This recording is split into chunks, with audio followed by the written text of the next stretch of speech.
Hey YouTube, it's AdamX20 and I got 12 videos left and my YouTube orbit will be finished. So today I was working on my house some more. I got it kind of cleaned up. I got a bunch of little piddly shit in the living room here, and then tomorrow I'm going to be tackling the kitchen like I've been trying to, but it just wasn't good weather. Today was really good weather. I didn't know we could take it out though. We got to follow some kind rules. I hate burning our trash, but we do burn our trash. So that's where some of it's gonna go, like all of the paper and shit. But yeah. In the meantime, though, I've been working on the new effects material for Traipse Pies Paladin again, because that's something I've been working on, and then I stopped for a while. I could do other things. Because I got confused with it. I was working with Q painter paths, and I didn't quite understand it. There was a problem with elements and stuff like that. But I think I got a setup going now that it's going to be more to what I wanted. So here's the general idea. So there's the dark layer, there's the low light layer, and then there's the bright light layer. And each one of those is going to be a Q painter path themselves, and when an object is in the bright light layer, it's going to cut out its shape from the low light and the dark light layer. And then when an object is in the dark light layer, it's going to cut out from the bright light layer and the low light layer, the shape. So what I'm going to do is, considering every effect is going to be based off of Q painter path, I think what I'm going to do, what I'm planning on doing anyways, is just reclassing the Q painter path and turning it into an effect object. So when you put down a torch, it'll have, the torch will be a map object itself, but it will also have a bright light layer, a low light layer, and a dark light layer. It may or may not have a dark light layer. But that will be the effect path or paths.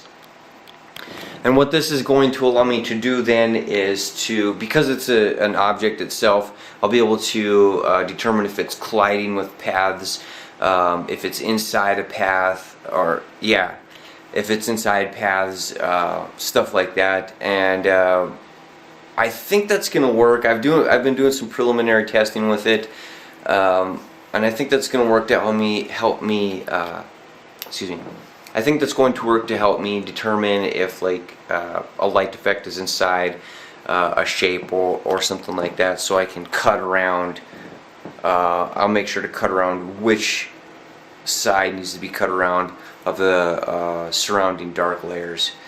But I'm not 100% sure right now, because I have to redo a lot of code. I have to redo the shapes code, and then I have a lot of code that I think is probably just going to get deleted, because I was working with just working with the foreground of Q graphics rectangle items, and it was not very nice. It was really system resource heavy, and I think this new way of doing it is really going to be a lot better. A lot more streamlined. I'll have a lot more control. Then again, the control is what's going to slow me down, because I'm not letting the regular libraries calculate position and stuff like that. I have to hard code that in, and that's not something I was really ready for. But here's the good thing: if I get something solid down, at least with just like a really basic level of working, I can always advance that and make it better. And one of the things I'm thinking of adding right away as an update to stable would be like a drop shadow, or shadows for the miniatures layer, which I think would be really cool. To take like the shape of a miniature and create a shadow path for it, and then stretch it out, you know, depending upon where it is in relation with a light.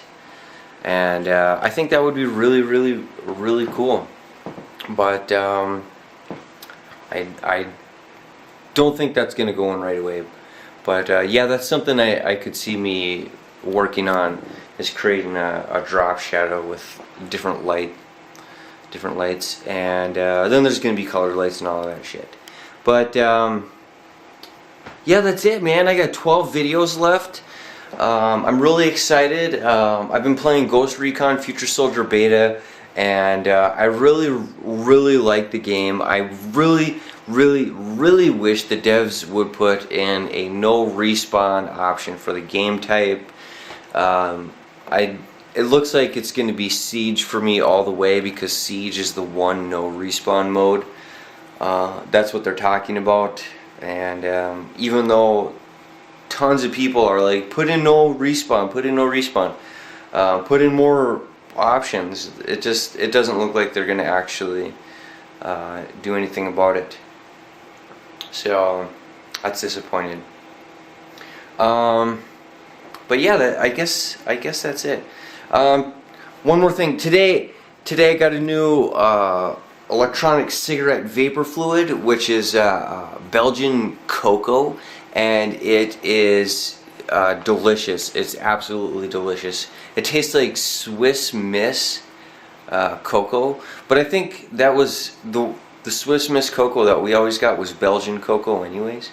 So it tastes really good, and that's definitely going to be a new purchase. That I got a free sample of it, so yeah, I'm definitely going to get some more of that. And I ordered a memory foam pillow, because the pillows in there are decades old, and I'm going to get a new memory foam pillow and see how that works out. But nothing else. So I was watching the regular show on my fucking enormous screen TV here. But that's awesome. I love watching. I really like the TV tuner card that I got. But anyways, 12 more videos, and I will see you tomorrow. Bye, YouTube.